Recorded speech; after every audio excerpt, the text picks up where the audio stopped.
انہوں نے جو بڑے بڑے دعوے کیے کہ نہ وہ ملٹری بیسز بنانے دیں گے پاکستان کے سوائل پہ، نہ ایئر اسپیس یوز کرنے دیں گے، کیا وہ دعوے بھول گئے ہیں؟ تو اس کا جواب پہلے تو ہم بات کر لیتے ہیں ملٹری بیسز سے. ملٹری بیسز پہ پاکستان کی طرف سے دو ٹوک جواب اب دوبارہ سے اس الائنس کے دوران بھی دے دیا گیا ہے کہ اگر آپ کا مطلب اس الائنس سے ہے کہ ہم آپ کو اپنا سوائل دیں جس پہ آپ بیسز بنائیں تو ہم آپ کو اجازت نہیں دیں گے.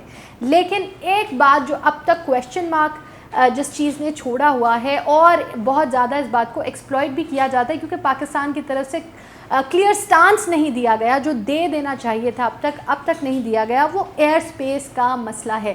پاکستان نے اب تک ایک کلیئر میسج نہیں دیا کہ کیا وہ اپنا ایئر اسپیس استعمال ہونے دیں گے.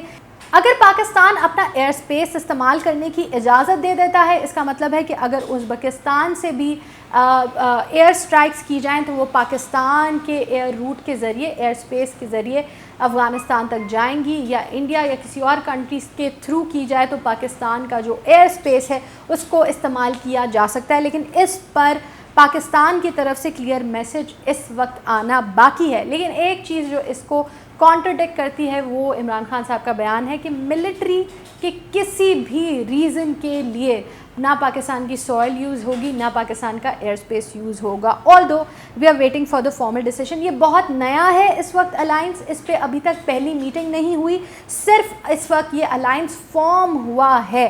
لیکن یہاں پہ ایک بات جو سب سے زیادہ ضروری ہے وہ یہ ہے کہ امریکہ نے یہ الائنس فارم کیوں کیا ہے. امریکہ جو اپنی ذمہ داری سے بالکل سبکدوش ہو چکا تھا، وہ کہہ چکا تھا کہ وہ اب افغانستان میں کوئی تعلقات نہیں رکھنا چاہتا، افغانستان سے اپنے ٹروپس بھی واپس بہت تیزی کے ساتھ نکالے. تو اب کیا ہوا؟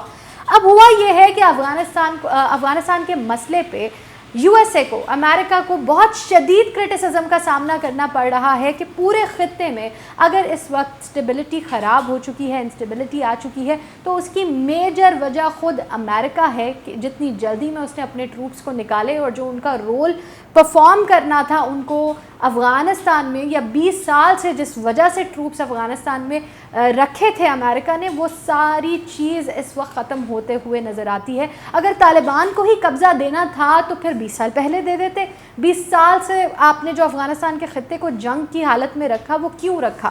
وہ مقصد پورا نہیں ہوا. جب آپ بات کرتے ہیں پیسفل ٹرانزیشن کی، پولیٹیکل سیٹلمنٹ کی، تو ان میں سے کچھ بھی نہیں ہوا. ان کا جو امن معاہدہ تھا یا پاکستان کی جو کاوش تھی وہ یہ تھی کہ پہلے ایک سیٹلمنٹ ہو، پولیٹیکل سیٹلمنٹ ہو، انٹرم گورنمنٹ آئے اور اس کے بعد پھر یہ اپنے فورسز نکالنا شروع کریں تاکہ بیلنس آف پاور مینٹین رہے. لیکن اب امریکہ کو محسوس ہو رہا ہے کہ دنیا ہمیں ایک سپر پاور کے طور پر نہیں دیکھ رہی بلکہ ایک کمزور اس وقت جگہ پہ دیکھ رہی ہے، کہ جیسے ہم طالبان سے ہار مان چکے ہیں یا ہم طالبان سے ڈر کر بھاگ رہے ہیں. اس امیج کو کاؤنٹر کرنے کے لیے اس چوکڑے کو، اس اسکواڈ کو بنایا جا رہا ہے. And if you ask for my analysis, یہ میرا اوپینین ہے، آپ اسے کانٹرڈکٹ کر سکتے ہیں. میرا اوپینین یہ ہے کہ یہ صرف ایک لفظی گیم ہے کوڈ کی. حالانکہ یہ 4 کنٹریز مل کے کرنا چاہیں تو حالات بہت بہتر کر سکتی ہیں، لیکن میرا خیال یہ ہے کہ یہ صرف ٹائم گیننگ اسٹریٹجی ہے یو ایس کی طرف سے، تاکہ وہ دنیا کو دکھا سکے کہ ہاں ہم ابھی بھی کچھ کر رہے ہیں، یا ہمارا کوئی اثر و رسوخ باقی ہے افغانستان کی ٹیریٹری میں، یا ہم نے ان لوگوں کو ابینڈن نہیں کیا، ہم لوگوں نے ان لوگوں کو، افغانستان کے لوگوں کو دھوکہ نہیں دیا.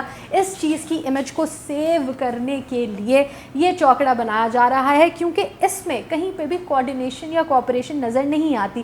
امریکہ نے آج تک ڈائریکٹلی پاکستان سے افغانستان کے مسئلے پر کوئی بات چیت نہیں کی، کوئی پلاننگ نہیں کی، پاکستان کو کسی چیز میں ساتھ میں کنسیلیشن میں نہیں لیا، کوئی پلان اس طرح کا نہیں بنایا جہاں پہ پاکستان ان کو بہتر رہنمائی دے سکتا. تو اب جب سب حالات خراب ہو چکے ہیں تو یہ جو میرا خیال ہے کہ وہ صرف یا تو اس لیے ہے کہ اپنی امیج یو ایس سیو کر سکے، یا پھر اس لیے ہے کیونکہ چائنا اس وقت طالبان کے کلوز آتا جا رہا ہے، اور چائنیز انفلوئنس کو کاؤنٹر کرنا اس وقت جو بائیڈن نے، جو یو ایس اے کے پریزیڈنٹ ہیں، امریکہ کے پریزیڈنٹ ہیں، انہوں نے اپنا مقصد بنا لیا ہے. کرٹیسزم کی ہم نے بات کی جو پاکستان کے لیے اگین ایک کرٹیکل بات ہے، وہ یہ ہے کہ پاکستان کے ساتھ جو دوست ممالک بننے جا رہے ہیں یا جو ممالک دوستی کا ہاتھ آگے بڑھا رہے ہیں وہ اس کوڈ کے کرٹیکل ہیں. سب سے ٹاپ پہ اگر ہم دیکھیں تو رشیا کہتا ہے کہ وہ اپنے ارد گرد یعنی کسی سینٹرل ایشین کنٹری میں امریکن ٹروپس کی پریزنس کو برداشت نہیں کرے گا. ازبکستان ہو جائے, ترکمانستان ہو جائے, تاجکستان ہو جائے, ہیں تو یہ سب فارمر رشین فیڈریشن کے ٹکڑے. تو وہ کہتے ہیں کہ سینٹرل ایشیا جو بنا, ہم سے ٹوٹ کے جو کنٹریز بنی, ان میں سے کسی بھی کنٹری میں ہم یو ایس اے کا انفلوئنس برداشت نہیں کریں گے. ظاہر ہے کیونکہ خود پھر رشیا کی طاقت کم ہوتی ہوئی نظر آتی ہے, اور اس وقت رشیا کی سب سے زیادہ طاقت یا سب سے زیادہ ڈومیننس جو نظر آتی ہے وہ سینٹرل ایشین اسٹیٹس میں ہی نظر آتی ہے, اور وہاں وہ یو ایس اے کی پریزنس کو برداشت نہیں کر سکتے. کرٹیسائز کر رہے ہیں اس الائنس کو, اس کوارڈ کو, رشیا, اور یہ پاکستان کے لیے اچھا سمبل نہیں ہے. تب جب پوٹن, جو ولادیمیر پوٹن ہے رشیا کے صدر, وہ پہلی دفعہ پاکستان آنے والے ہیں, ایک پلان چل رہا ہے, اس چیز پہ کام ہو رہا ہے کہ کون سا مہینہ ہو, کون سا دن ہو جب وہ پاکستان میں آئیں. خود افغانستان کے مسئلے کی وجہ سے بھی ان کا یہ سارا پلان ڈیلے ہوا. تب یہ خبر, یہ الحاق پاکستان کے لیے ایک فروٹفل الحاق ثابت نہیں ہوتا. پاکستان اس چیز کو کیسے لے کر چلے گا, پہلی میٹنگ کے بعد پتہ چلے گا کہ پاکستان اپنے کیا ساری فارمیشن رکھتا ہے, کیونکہ Pakistan has made it very clear کہ اگر کوئی پیسفل ریزنس کے لیے ہے, ٹریڈ کے لیے معاہدہ کیا جا رہا ہے, بزنس ٹائز کے لیے معاہدہ کیا جا رہا ہے, تو پاکستان از کمپلیٹلی اوپن کہ وہ یو ایس اے کے ساتھ ہو, افغانستان کے ساتھ ہو یا ازبکستان کے ساتھ ہو. لیکن اگر ملٹری وائز یہ کیا جا رہا ہے تو پاکستان اس پہ کیا فریم ورک دیتا ہے وہ ہمیں جلد, پہلی جو یہ کوارڈ ہے افغانستان پہ جو کوارڈ بنی ہے, اس کی میٹنگ ہے, اس سے پتہ چلے گا. کیا ڈیولپمنٹس ہوتی ہیں اس ریجن میں وہ ہم آپ کو ضرور بتائیں گے. یہ ایک بہت امپورٹنٹ الائنس ہے. اگر یہ الائنس ٹرو میننگ میں فارم کی گئی ہے تو یہ افغانستان کے حالات میں بہت بہتری پیدا کر سکتی ہے. لیٹس سی کہ بڑی ڈیولپمنٹ کیا ہوتی ہیں اس معاملے میں. اس وقت اس پورے خطے میں بڑی ڈیولپمنٹس دیکھنے کو مل رہی ہیں, خاص کر پاکستان اور افغانستان سے ریلیشن میں. تو بڑی ڈیولپمنٹس کو جاننے کے لیے گلوبل کرکس کی آگے آنے والی ویڈیوز کو ضرور دیکھیں. آپ کی رائے بہت اہمیت کی حامل ہے. موسٹ پروبیبلی اس چیز کو آپ مجھ سے بہتر سمجھ سکتے ہیں, تو اپنا اوپینین ہمیں کامنٹ سیکشن میں ضرور دیں.